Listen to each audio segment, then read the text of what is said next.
Hello friends, నేను మీ యోగి బల్లోజు. తెలంగాణలో రాజకీయ ముఖ చిత్రం మారుతోందా? బీజేపీ కొత్త స్ట్రాటజీతోటి మన ముందుకు రాబోతుందా? ఇదంతా తెలియాలంటే వాచ్ ది స్టోరీ. 2014లో తెలంగాణ ఏర్పడిన తర్వాత బీఆర్ఎస్ పార్టీ అధికారంలోకి వచ్చి 10 ఏళ్ల పాటు నిరంతరాయంగా పరిపాలించింది. అయితే ఈ నియంతృత్వ పాలన నచ్చని తెలంగాణ ఓటర్లు 2023 అసెంబ్లీ ఎలక్షన్స్లో బీఆర్ఎస్ని భూస్థాపితం చేసి కాంగ్రెస్ పార్టీకి అధికారం ఇచ్చారు. అంత మాత్రాన బీజేపీని తక్కువ అంచనా వేయాల్సిన అవసరం లేదు. ఎందుకంటే బీజేపీ అప్పటి వరకు ఒకే ఎమ్మెల్యే ఉన్నది కాస్త ఇప్పుడు 8 మంది ఎమ్మెల్యేలు గెలిపించుకొని బలం పెంచుకుంది. ఆ తర్వాత జరిగిన లోక్సభ ఎలక్షన్స్లో కూడా తెలంగాణలో ఉన్న 17 ఎంపీ స్థానాల్లో కాంగ్రెస్ 8 స్థానాలు గెలిస్తే దాంతోపాటు పోటీగా బీజేపీ కూడా 8 స్థానాలను గెలుచుకొని సికింద్రాబాద్ నుంచి ఎంపీగా గెలిచిన కిషన్ రెడ్డిని కేంద్ర కేబినెట్ మంత్రిగా నియమించింది అగ్రనాయకత్వం. అదేవిధంగా కరీంనగర్ నుంచి గెలిచిన బండి సంజయ్ కుమార్ని కేంద్ర హోంశాఖ సహాయ మంత్రిగా కూడా నియమించింది. ఆ తర్వాత ఈ మధ్య జరిగినటువంటి ఎమ్మెల్సీ ఎలక్షన్స్లో ఆదిలాబాద్, నిజామాబాద్, మెదక్, కరీంనగర్ ఈ ఎమ్మెల్సీలో ఉన్నటువంటి 2 స్థానాలు, ఒకటి టీచర్, రెండోది గ్రాడ్యుయేట్, ఈ 2 స్థానాలను కూడా బీజేపీనే గెలుచుకుంది. దానికి కారణం ఏంటంటే ఆదిలాబాద్ ఎంపీగా గొడం నగేష్ ఉన్నారు, నిజామాబాద్ ఎంపీగా ధర్మపురి అరవింద్ ఉన్నారు, మెదక్ ఎంపీగా రఘునందన్ రావు, కరీంనగర్ ఎంపీగా బండి సంజయ్ ఉన్నారు. ఈ నలుగురు కూడా ఛాలెంజింగ్గా తీసుకొని బీజేపీ ఎమ్మెల్సీ స్థానాలు గెలుచుకున్నారు. అయితే ఈ 2 ఎమ్మెల్సీ స్థానాలతో పాటు గతంలో మహబూబ్ నగర్, హైదరాబాద్, రంగారెడ్డి నుంచి టీచర్స్ ఎమ్మెల్సీగా ఏవిరెడ్డి కూడా ఉన్నారు. ఇట్లా ప్రస్తుతం తెలంగాణలో చూస్తే శాసనసభలో 8 మంది ఎమ్మెల్యేలు, శాసన మండలిలో 3 ఎమ్మెల్సీలు, లోక్సభలో 8 మంది ఎంపీలతోని బీజేపీ బలం పెంచుకుంది. దీంతోపాటు రాబోయే లోకల్ బాడీ ఎలక్షన్స్లో కూడా తెలంగాణలో ఉన్న ప్రతి స్థానంలో పోటీ చేయాలని వ్యూహాలు రచిస్తూ ఉంది. దానికి సంబంధించి 2 రోజుల నుంచి మీటింగ్లు కూడా కండక్ట్ చేస్తూ ఉంది. సర్పంచ్ నుంచి ఎంపీటీసీ, జెడ్పీటీసీ అట్లా లోకల్ బాడీలో ఉన్న ప్రతి స్థానంలో ఈసారి పోటీలో నిలబడాల్సిందే, కాంగ్రెస్తో పోటీ పడాల్సిందే అని కూడా నిర్ణయాలు తీసుకుంది. ఇక బీఆర్ఎస్ పార్టీ గురించి మాట్లాడాల్సిన అవసరమే లేదు. ఎందుకంటే అసెంబ్లీలో ఓటమి చూసింది. ఆ తర్వాత లోక్సభ ఎలక్షన్స్ జరిగినప్పుడు దాదాపు 15 స్థానాల్లో అసలు డిపాజిట్ కూడా రాలేదు. ఇక ఎమ్మెల్సీ స్థానంలో పోటీలోనే లేదు. రాబోయే లోకల్ బాడీ ఎలక్షన్స్లో అసలు ఉంటుందో లేదో కూడా తెలియని పరిస్థితి. అయితే తెలంగాణలో కాంగ్రెస్ పార్టీ అధికారంలోకి వచ్చి సంవత్సరన్నర గడిచింది. ఈ సంవత్సరన్నర పాలనలో అనేకమైన వాగ్దానాలు ఇవ్వడంలో ఫెయిల్ అయింది. 6 హామీలు కావచ్చు, గతంలో ఎదుర్కొని ప్రస్తుతం రైతులు ఎదుర్కొంటున్న సమస్యల్లో రైతు భరోసా నిధులు రాకపోవడం, పొలాలకి నీరు అందకపోవడం, ఈ యాసంగి వ్యవసాయానికి నీరు అందించడంలో కూడా తెలంగాణ గవర్నమెంట్ ఫెయిల్ అయింది. దాంతోపాటు హైడ్రా పేరుతోని ఒక కొత్త వ్యవస్థని తీసుకొచ్చి రియల్ ఎస్టేట్ని కూడా భయానికి గురి చేసింది. దీంతో భూములున్న రైతులు కావచ్చు, సామాన్యులు కావచ్చు, వారి భూములు అమ్ముకోవాలన్నా కొనాలన్నా భయపడే పరిస్థితిని క్రియేట్ చేసి రియల్ ఎస్టేట్ని తెలంగాణలో కుదేలు చేసింది రేవంత్ కాంగ్రెస్ సర్కార్. ఇట్లా పరిపాలనలో స్వయంకృత అపరాధంతో పాటు ప్రస్తుతం సీఎం రేవంత్ రెడ్డికి, ఆయన క్యాబినెట్లో ఉన్న మంత్రులకి పెద్దగా గ్యాప్ ఉన్నట్టు ఈ మధ్య ఎమ్మెల్సీ ఎలక్షన్స్లో క్లియర్ అయింది. ఎందుకంటే ఈ ఎమ్మెల్సీ ప్రచారంలో కూడా బహిరంగంగా కాంగ్రెస్ ఓడిపోవడానికి ప్రస్తుతం ఉన్న మంత్రులు, సీఎంఏ కారణమని కూడా అభ్యర్థులు ఓపెన్గా చెప్పిన పరిస్థితి. ఇలాంటి పరిస్థితుల్లో కాంగ్రెస్ పోయిన సంవత్సరం లోకల్ బాడీ ఎలక్షన్స్ టర్మ్ అయిపోయినప్పటికీ మళ్ళీ ఎలక్షన్స్ పెట్టడానికి భయపడతా ఉంది.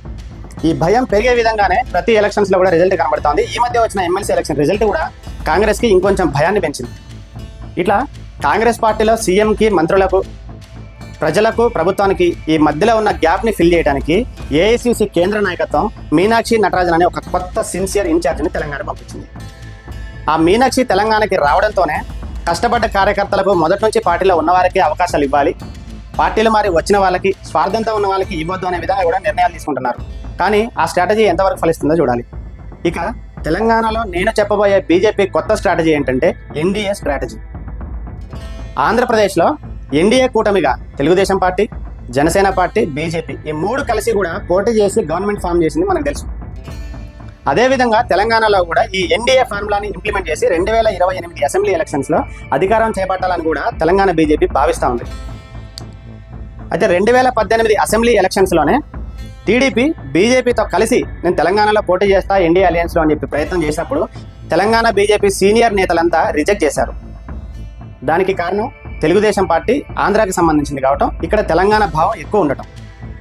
ఈ ఎన్డీఏ కూటమిగా ఆంధ్రప్రదేశ్ రాష్ట్రంలో అసెంబ్లీ ఎలక్షన్స్లో టీడీపీ, జనసేన, బీజేపీ 3 కలిసి కూడా ఎలక్షన్స్కి వెళ్ళాయి, గెలిచి అధికారాన్ని చేజిక్కించుకున్నాయి.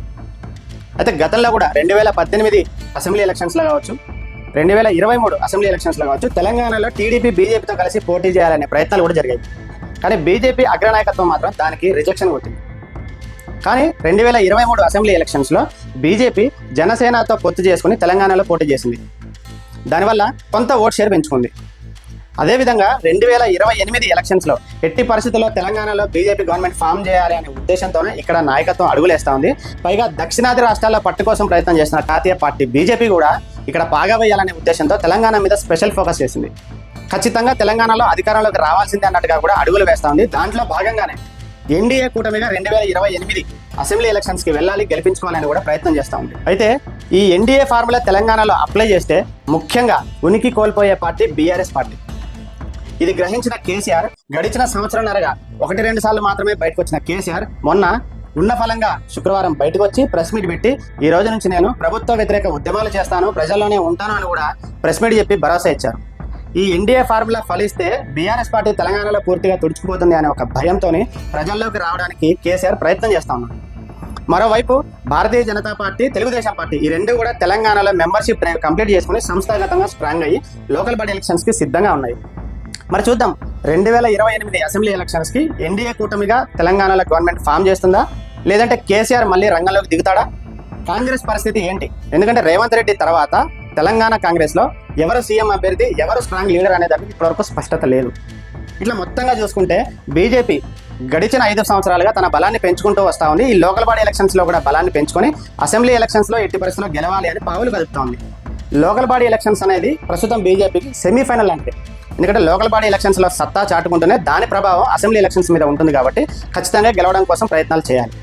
సో చూద్దాం ఈ ఎన్డీఏ ఫార్ములా 2028 తెలంగాణలో పనిచేస్తుందా లేదా, కాంగ్రెస్ తన తప్పులు తెలుసుకొని కరెక్షన్ చేసుకుంటుందా, అసలు బీఆర్ఎస్ ఎలాంటి ఆలోచన చేస్తుంది, ఇవన్నీ చూద్దాం ఏం జరుగుతుందో.